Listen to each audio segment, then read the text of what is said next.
शरीरावर अजिबात फॅट नाही, कुठेच जाडी नाही, फक्त पोटाची टमीज बाहेर पडली, छोटस पोटच निघालंय, काय आत्ताच नेमकंच बाळाला जन्म दिलाय किंवा तुम्ही आत्ताच काय छोटं मोठं तुमचं ऑपरेशन झालंय त्याच्यामुळे तुमचं पोटच बाहेर निघालंय, किंवा तुम्ही एकदम बारीक स्लिम ट्रिम आहात पण एकदम पोटाची टमीज बाहेर पडलेली आहे, तर कमी कशी करायची? एक्सरसाइज कंटाळा येतो किंवा वेळच नाहीये आणि काय करायचं ते समजतच नाहीये, पोटाच्या एक्सरसाइज आहेत का कोणत्या एक्सरसाइज आहेत ते समजतच नाही, कशा करायच्या?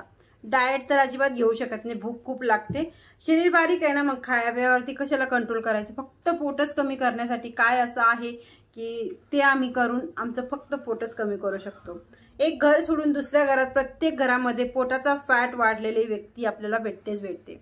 तर खूप जण एक्सरसाइज करतात आणि फॅट कमी करतात, पोट कमी करतात, खूप जण डाएट घेऊन देखील एक्सरसाइज म्हणजे पोटाचा घेत बॉडीचा फॅट कमी करतात, पण अर्धे लोक असे आहेत, पण अर्धे लोक असे आहेत ना, जेंट्स असो किंवा लेडीज असो, की त्यांना फक्त काहीच नाही करायचे, एक्सरसाइज पण नाही करायचे, तुम्हाला डाएट पण नाही घ्यायचं पण पोट कमी करायचंय, असे पण आहेत। तर त्यांना फक्त आपल्या दिवसभरातल्या रुटीन मध्ये आपण काय खातोय त्याच्यामधली एकच गोष्ट आहे ती कमी करायची, कमी म्हणजेच बंद करायची।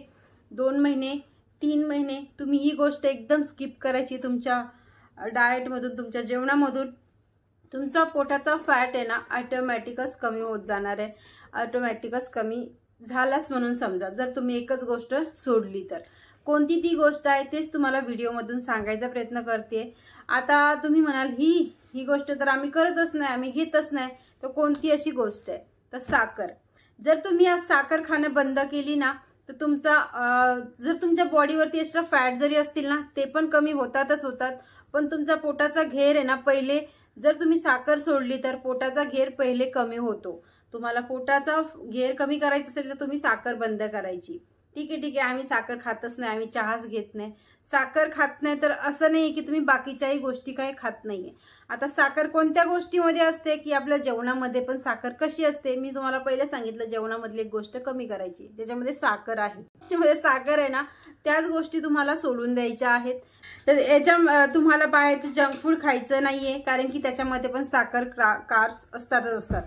तर आता इथे तुम्हाला बाहेरचं जंक फूड खायचं नाहीये, तुम्हाला मग काय खायचं? तर तुम्हाला जेव्हा तुम्हाला गोड खायची क्रेविंग होते ना तेव्हा तुम्ही एखादं फळ खायचं आहे। आता म्हणाल साखर बंद केली तर आम्ही गुळ घेऊ शकतो का, गुळाचा चहा घेऊ शकतो का?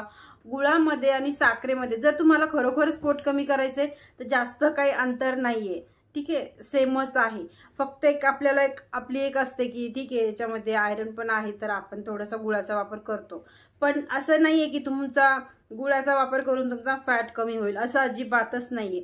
तुम्हाला जर पोट कमी करायचं, फॅट कमी करायचं तर तुम्हाला गुळ पण साखरेमध्येच येतो, तर तुम्हाला गुळ आणि साखर बंदच ठेवायची। आता इथे घरामध्ये तुमच्या जेवणामध्ये तुम्हाला काय बंद करायचंय? चपातीमध्ये भरपूर साखर असते, भातामध्ये साखर असते, अरे बापरे, मग आता काय खायचं? तुम्ही बिस्किट खाताय त्याच्यामध्ये साखर आहे, तुम्ही काही घरामध्ये स्वीट बनवताय किंवा चटकपटक बनवताय, ऑइली बनवताय, पुरी बनवताय, जे पण छोले भटोरे काय बनवताय त्याच्यामध्ये ही साखर येते, मग तुम्हाला खायचं काय?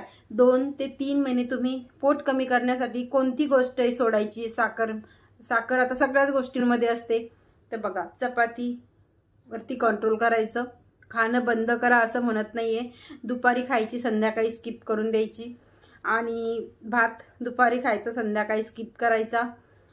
चहा 2 ते 3 महिने तुम्हाला गुळाचा साखरेचा चहा बंद करायचा, आणि बाहेरचं जंक फूड खाणं बंद करायचं ज्याच्यामध्ये साखर आहे। आता आपल्याला माहिती पडतं की बिस्किट आहे याच्यामध्ये मैदा तर आहेच आहे, पण वरून साखर पण ऍड असते खूप सारी, तर ती बिस्किट वगैरे खाणं तर अजिबातच तुम्हाला टाळायचं आहे, घेणं बंद करायचंय। मग आता 3 महिने तुम्हाला सात्विक आहार कसा घ्यायचा? तर तुम्ही ते आपण ज्वारीची, नाचणीची, बाजरीची भाकर अशा भाकरीचा वापर जास्त करायचा, भाजीपाला ह्या गोष्टी जास्त ठेवायच्या, आणि जेव्हा आपण गोड खायची 2 ते 3 दिवस तुम्हाला खूप क्रेविंग होणार, मी गॅरंटीने सांगते 2-3 दिवस तुम्हाला खूप क्रेविंग होणार गोड खाण्याची, ऑटोमॅटिक तुमचं क्रेविंग कमी होणार, आता खूप जणांना चहा घ्यायची सवय असते, तर चहा बंद केल्याने आमचं डोकं दुखतंय, आम्हाला जमतच नाहीये, तर तुम्ही इथे काय करू शकता, चहा घ्यायचा असेल तर तुम्ही चहा घेताय ना, तर तिथे तुम्हाला बिना साखरेचा चहा घ्यायचा आहे. थोडंसं त्याच्यामध्ये गूळ एकदम नाहीच्या प्रमाणामध्येच वापरला तरी योग्य आहे. चाय पावडर तुम्ही त्याच्यामध्ये टाकून, ब्लॅक चहा, दूध वापरायचं असेल तर थोडंसं दूध वापरायचं, कारण दुधामध्ये फॅट असतात, म्हणून दुधाचा वापर चहामध्ये शक्यतो कमी करायचा आहे. नाहीच घेतला तरी चालतं. काळा चहा तुम्हाला घ्यायचा आहे आणि त्याच्यामध्ये लिंबू ऍड करायचं, म्हणजेच लेमन टी तुम्हाला घ्यायची. त्याच्याने तुमचं डोकंही दुखणार नाही, तुमचं पित्तही उस्मळणार नाही, असं काही तुम्हाला होणार नाही. चहाची क्रेविंग असेल तर सोडता जर आला तर अजूनच बेस्ट ऑप्शन आहे तुमच्यासाठी. छोटंसं पोट वाढलंय, मोठा घेर वाढलाय, जे पण असेल ते कमी होतं तुमचं. 7 दिवसापासून तुम्हाला हलकं वाटायला, फ्रेश वाटायला चालू होणार तुमच्यात. जर तुम्ही गोड सोडले तर तुमच्या जिभेवरची लाळ आहे ना, ती पण क्लिअर होणार, तुमची जीभ टंक एकदम क्लिअर दिसणार तुम्हाला आणि तुम्ही स्वतः हलकं फील करणार. ही एकच गोष्ट आहे तुम्हाला टाळायची आहे, सोडायची आहे. आणि मग बघा, याच्यामध्ये तुम्हाला जिम, एक्सरसाइज, डाएट काहीच न करता देखील तुम्ही तुमचा पोटाचा फॅट कमी करू शकता, आरामात करू शकता. तर आय होप हे करणारच आहात तुम्ही, करून बघायला काहीच हरकत नाही. 7 दिवस तुम्ही कंटिन्युअसली करा आणि तुमच्या बॉडीमध्ये तुम्ही चेंज बघा. जर चांगला चेंज वाटला तुम्हाला तर तुम्ही कंटिन्युअसली ह्याच गोष्टी फॉलो करून 2 ते 3 महिने करायचं आणि पोटाचा फॅट कमी करून घ्यायचा. तर आय होप हा व्हिडिओ तुम्हाला नक्कीच आवडला असेल, तर लाईक पण करा, शेअर करा, व्हिडिओ कामाचा आहे. आणि स्क्रीनवरती नंबर दिसतो इथे, तो पण नोट करा, आवश्यकता असेल वजन कमी करण्याची तर.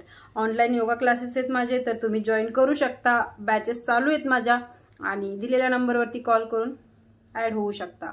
तर भेटूया परत छानशा एका व्हिडिओमध्ये. तोपर्यंत बाय बाय.